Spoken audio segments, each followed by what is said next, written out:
اعوذ باللہ من الشیطان الرجیم بسم اللہ الرحمن الرحیم۔ آج ہم سورۃ القدر کا ترجمہ اور مختصر تفسیر بیان کریں گے۔ اللہ رب العزت سے دعا ہے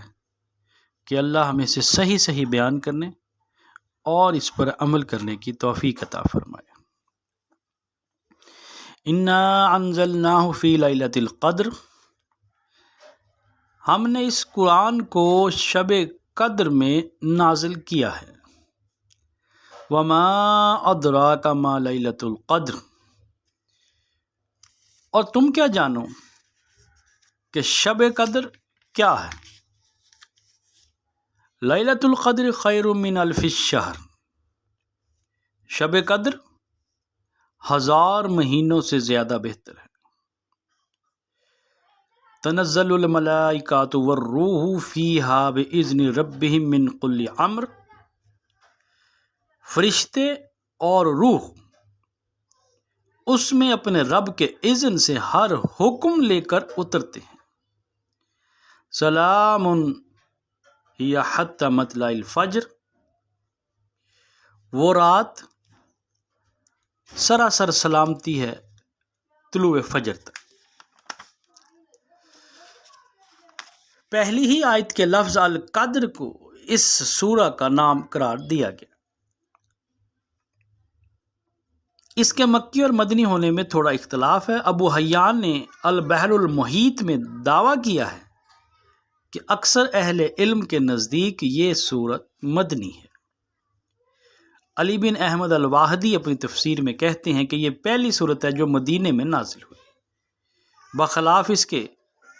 الماوردی کہتے ہیں کہ اکثر اہل علم کے نزدیک یہ مکی سورت ہے، اور یہی بات امام سیوطی نے اتقان میں لکھی ہے۔ ابن مردویہ نے اپنے ابن عباس، ابن زبیر اور حضرت عائشہ صدیقہ رضی اللہ تعالیٰ عنہ سے یہ قول نقل کیا ہے کہ یہ سورت مکہ میں نازل ہوئی تھی، اور سورت کے مضمون پر غور کرنے سے بھی یہی محسوس ہوتا ہے کہ اس کو مکہ ہی میں نازل ہونا چاہیے تھا، جو ابھی میں آگے وضاحت اس کی کرتا ہوں۔ اس میں لوگوں کو قرآن کی قدر و قیمت اور اہمیت سے آگاہ کیا گیا ہے۔ قرآن مجید کی ترتیب میں اسے سورہ علق کے بعد رکھنے سے یہ خود یہ ظاہر ہوتا ہے کہ جس کتاب پاک کے نزول کا آغاز سورہ علق کی ابتدائی 5 آیات سے ہوا تھا، اسی کے متعلق اس سورہ میں لوگوں کو بتایا گیا ہے کہ وہ کس تقدیر ساز رات میں نازل ہوئی، کیسی جلیل القدر کتاب ہے، اور اس کا نزول کا معنی کیا ہے۔ سب سے پہلے اس میں اللہ تعالیٰ نے فرمایا ہم نے اس سے نازل کیا، یعنی یہ محمد صلی اللہ علیہ وسلم کی اپنی لکھی ہوئی تصنیف نہیں ہے، بلکہ اس کے نازل کرنے والے ہم ہیں۔ اس کے بعد فرمایا کہ اس کا نزول ہماری طرف سے شب قدر میں ہوا ہے، اور شب قدر کے 2 معنی ہیں، اور دونوں ہی یہاں مقصود ہو سکتے ہیں۔ ایک یہ کہ یہ وہ رات ہے جس میں تقدیروں کے فیصلے کر دیے جاتے ہیں، یا بالفاظ دیگر یہ کوئی معمولی رات عام راتوں جیسی نہیں ہے، بلکہ یہ قسمتوں کے بنانے اور بگاڑنے کی رات ہے۔ اس میں اس کتاب کا نزول محض ایک کتاب کا نزول نہیں ہے، بلکہ یہ وہ کام ہے جو نہ صرف قریش، نہ صرف عرب، بلکہ دنیا کی تقدیر بدل کر رکھ دے گا۔ دوسرے معنی یہ ہے کہ یہ بڑی قدر و منزلت اور عظمت و شرف رکھنے والی رات ہے۔ یہ 1000 مہینوں سے زیادہ بہتر رات ہے۔ اس سے کفار مکہ کو گویا متنبع کر دیا گیا ہے کہ تم اپنی نادانی سے محمد صلی اللہ علیہ وآلہ وسلم کی پیش کی ہوئی اس کتاب کو اپنے لیے ایک مصیبت سمجھ رہے ہو اور کوس رہے ہو، حالانکہ جس رات کو اس کے نزول کا فیصلہ صادر کیا گیا وہ اتنی خیر و برکت کی رات تھی کہ کبھی انسانی تاریخ کے 1000 مہینوں میں بھی انسان کی بھلائی کے لیے وہ کام نہیں ہوا تھا جو اس رات میں کر دیا گیا۔ آخر میں بتایا گیا کہ اس رات کو فرشتے اور جبرائیل اپنے رب کے اذن سے ہر حکم لے کر نازل ہوتے ہیں۔ اور وہ شام سے صبح تک سراسر سلامتی کی رات ہوتی ہے، یعنی اس میں کسی شر کا دخل نہیں ہوتا، کیونکہ اللہ تعالیٰ کے تمام فیصلے بالآخر بھلائی کے لیے ہوتے ہیں، ان میں کوئی برائی مقصود نہیں ہوتی، حتیٰ کہ اگر کسی قوم کو تباہ کرنے کا فیصلہ بھی ہوتا ہے تو خیر کے لیے ہوتا ہے، نہ کہ شر کے لیے۔ اب آتے ہیں اس سورہ کے اصل متن۔ انا انزلناہ فی لیلۃ القدر، اصل میں الفاظ انزلناہ ہم نے اس کو نازل کیا ہے، لیکن بغیر اس کے کہ پہلے قرآن کا کوئی ذکر ہو، اشارہ قرآن ہی کی طرف ہے، اس لیے کہ نازل کرنا خود بخود اس پر دلالت کرتا ہے کہ اس سے مراد قرآن ہے، اور قرآن مجید میں اس بات کی بکثرت مثالیں موجود ہیں کہ اگر سیاق کلام یا انداز بیان سے ضمیر کا مرجع خود ظاہر ہو رہا ہے تو ضمیر ایسی حالت میں بھی استعمال کر لی جاتی ہے جبکہ اس کے مرجع کا ذکر پہلے یا بعد میں کہیں نہ کیا گیا ہو۔ یہاں فرمایا گیا کہ ہم نے قرآن کو شب قدر میں نازل کیا۔ سورہ بقرہ کی آیت نمبر 185 میں شہر رمضان الذی انزل فیہ القرآن، رمضان وہ مہینہ ہے جس میں قرآن نازل کیا گیا۔ اس سے پتہ چلتا ہے کہ وہ رات جس میں پہلی مرتبہ اللہ کا فرشتہ غار حرا میں نبی مکرم صلی اللہ علیہ وسلم کے پاس وحی لے کر آیا تھا، وہ ماہ رمضان کی ایک رات تھی۔ اس رات کو یہاں شب قدر کہا گیا ہے، اور سورہ دخان آیت نمبر 3 میں بھی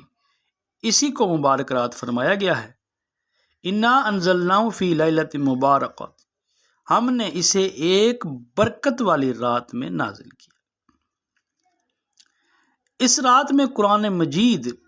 نازل کرنے کے دو مطلب ہو سکتے ہیں، ایک یہ کہ اس رات پورا قرآن حامل وحی فرشتوں کے حوالے کر دیا گیا اور پھر واقعات اور حالات کے مطابق وقتاً فوقتاً 23 سال کے دوران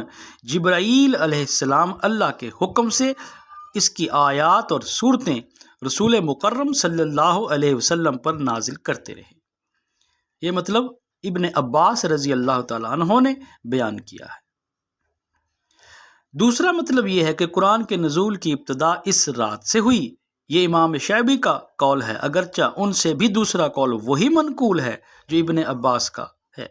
بہرحال دونوں صورتوں میں بات ایک ہی رہتی ہے کہ رسول کریم صلی اللہ علیہ وسلم پر قرآن کے نزول کا سلسلہ اسی رات کو شروع ہوا، اور یہی رات تھی جس میں سورہ علق کی ابتدائی 5 آیات نازل کی گئی۔ تاہم یہ بات اپنی جگہ ایک حقیقت ہے کہ قرآن کی آیات اور صورتیں اللہ تعالیٰ اسی وقت تصنیف نہیں فرماتا تھا جب رسول مکرم صلی اللہ علیہ وسلم اور آپ صلی اللہ علیہ وسلم کی دعوت اسلامی کو کسی واقعہ یا معاملہ میں ہدایت کی ضرورت پیش آتی تھی، بلکہ کائنات کی تخلیق سے بھی پہلے ازل میں اللہ تعالیٰ کے ہاں زمین پر نوع انسانی کی پیدائش، اس میں انبیاء کی بعثت، انبیاء پر نازل کی جانے والی کتابوں، اور تمام انبیاء کے بعد آخر میں محمد صلی اللہ علیہ وسلم کو مبعوث فرمانے اور آپ صلی اللہ علیہ وسلم پر قرآن نازل کرنے کا پورا منصوبہ موجود تھا۔ شب قدر میں صرف یہ کام ہوا کہ اس منصوبے کے آخری حصے پر عمل درآمد شروع ہو گیا۔ اس وقت اگر پورا قرآن حاملین وحی کے حوالے کر دیا گیا ہو تو کوئی قابل تعجب بات نہیں ہے۔ قدر کے معنی بعض مفسرین نے تقدیر کے لیے ہیں، یعنی یہ وہ رات ہے جس میں اللہ تعالیٰ تقدیر کے فیصلے نافذ کرنے کے لیے فرشتوں کے سپرد کر دیتا ہے۔ اس کی تائید سورہ دخان کی آیت نمبر 5 کرتی کہ فیہا یفرق کل امر حکیم، اس رات میں ہر معاملے کا حکیمانہ فیصلہ صادر کر دیا جاتا ہے۔ بخلاف اس کے امام زہری رحمۃ اللہ علیہ کہتے ہیں کہ قدر کے معنی عظمت و شرف کے ہیں، یعنی وہ بڑی عظمت والی رات ہے۔ اس معنی کی تائید اسی صورت کے ان الفاظ میں ہوتی ہے کہ شب قدر 1000 مہینوں سے زیادہ بہتر۔ اب رہا یہ سوال کہ یہ کون سی رات تھی، تو اس کا اتنا اختلاف ہوا ہے کہ قریب 40 مختلف اقوال اس کے بارے میں ملتے ہیں، لیکن علماء امت کی بڑی اکثریت یہ رائے رکھتی ہے کہ رمضان کی آخری 10 تاریخوں میں سے کوئی ایک تاک رات شب قدر ہے، اور ان میں بھی زیادہ تر لوگوں کی رائے یہ ہے کہ وہ 27ویں رات ہے۔ اس معاملے میں چند معتبر احادیث آپ کے سامنے میں پیش کرتا ہوں۔ حضرت ابو ہریرہ رضی اللہ تعالیٰ عنہ کی روایت ہے کہ رسول اکرم صلی اللہ علیہ وسلم نے لائلۃ القدر کے بارے میں فرمایا وہ 27ویں یا 29ویں رات ہے، ابو داؤد میں ہے۔ دوسری روایت میں حضرت ابو ہریرہ سے یہ روایت ہے کہ وہ رمضان کی آخری رات ہے، اور امام احمد، مسلم اور ابو داؤد اور ترمذی اور نسائی اور ابن حبان بیان کرتے ہیں کہ ابی بن کعب سے زر بن جبیش نے شب قدر کے متعلق پوچھا تو انہوں نے حلفاً کہا اور استثناء نہ کیا کہ وہ 27ویں رات ہے، جبکہ ابن ابی شیبہ فرماتے ہیں کہ ابو ذر سے اس کے بارے میں دریافت کیا گیا تو انہوں نے کہا کہ حضرت عمر، حضرت حذیفہ اور اصحاب رسول رضوان اللہ علیہم صلی اللہ علیہ وسلم میں سے بہت سے لوگوں کو اس میں کوئی شک نہ تھا کہ وہ رمضان کی 27ویں رات ہے۔ حضرت عبادہ بن صامت کی روایت ہے کہ رسول اکرم صلی اللہ علیہ وسلم نے فرمایا کہ شب قدر رمضان کی آخری 10 راتوں میں سے تاک رات ہے، 21ویں، 23ویں، 25ویں، 27ویں یا 29ویں یا آخری رات۔ حضرت عبداللہ ابن عباس کہتے ہیں کہ رسول اکرم صلی اللہ علیہ وسلم نے فرمایا اسے رمضان کی آخری 10 راتوں میں تلاش کرو، جبکہ مہینہ ختم ہونے میں 9 دن باقی ہوں یا 7 دن باقی ہوں یا 5 دن باقی ہوں۔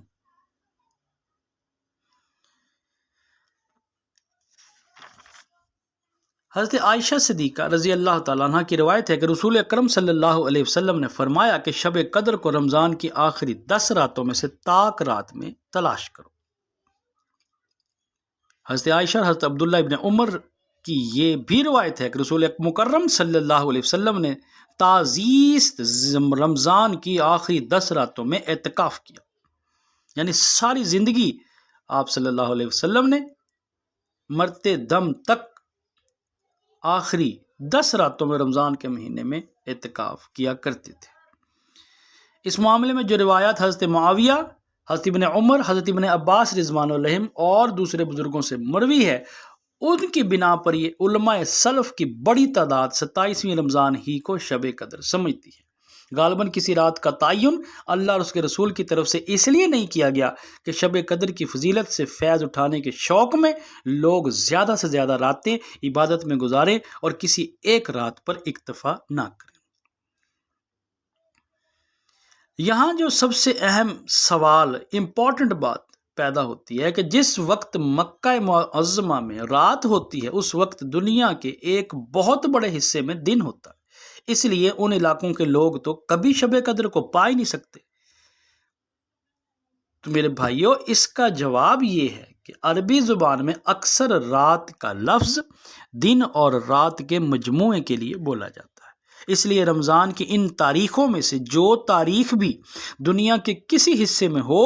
اس کے دن سے پہلے والی رات وہاں اس علاقے کے لیے شب قدر ہو سکتی ہے۔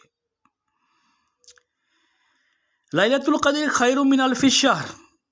مفسرین نے بالعموم اس کے معنی یہ بیان کیے ہیں کہ اس رات کا عمل خیر 1000 مہینوں کے عمل خیر سے بہتر اور افضل ہے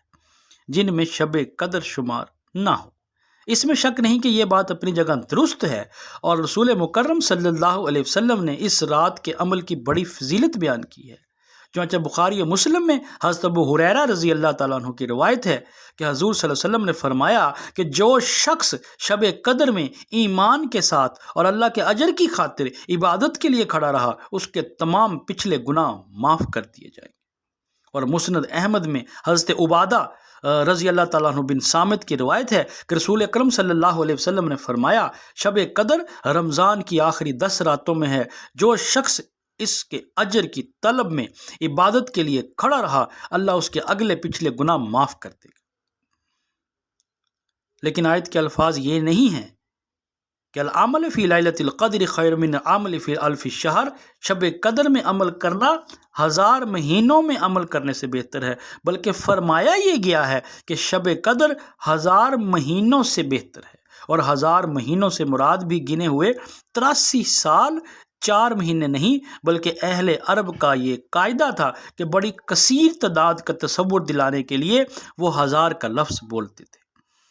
اس لیے آیت کا مطلب یہ ہے کہ اس ایک رات میں خیر اور بھلائی کا اتنا بڑا کام ہوا کہ کبھی انسانی تاریخ کے کسی طویل زمانے میں بھی ایسا کام نہ ہوا۔ تنزل الملائکۃ والروح فیہا بإذن ربہم من کل امر، یہاں پہ جو روح استعمال ہوا اس سے مراد روح القدس جبرائیل امین یعنی جبرائیل علیہ السلام ہے، جس کے فضل اور شرف کی بنا پر ان کا ذکر فرشتوں سے الگ کیا گیا، یعنی وہ بطور خود نہیں آتے بلکہ اپنے رب کے اذن سے آتے، اپنے رب کی اجازت سے آتے، اپنے رب کے حکم سے آتے، اور ہر حکم سے مراد وہی ہے جو سورہ دخان آیت نمبر 4 میں امر حکیم، حکیمانہ کام کہا گیا ہے، اور آخری آیت ہے سلام ہی حتی مطلع الفجر، یعنی شام سے صبح تک پوری رات خیر ہی خیر ہے، بھلائی ہی بھلائی ہے، اچھائی ہی اچھائی ہے، برکت ہی برکت ہے، اور یہ رات ہر شر اور فتنے سے پاک ہے۔ اللہ رب العزت سے دعا ہے کہ اللہ ہمیں قرآن پاک کو سمجھنے اور اس پر عمل کرنے کی توفیق عطا فرمائے، اور اس کام کو ہمارے لیے آخرت میں بخشش کا باعث بنائے۔ سبحان ربک رب العزت عما یصفون وسلام علی المرسلین والحمد للہ رب العالمین، وصلی اللہ تعالی علی خیر خلق محمد وعلی آلہ واصحابہ اجمعین برحمتک یا ارحم الراحمین۔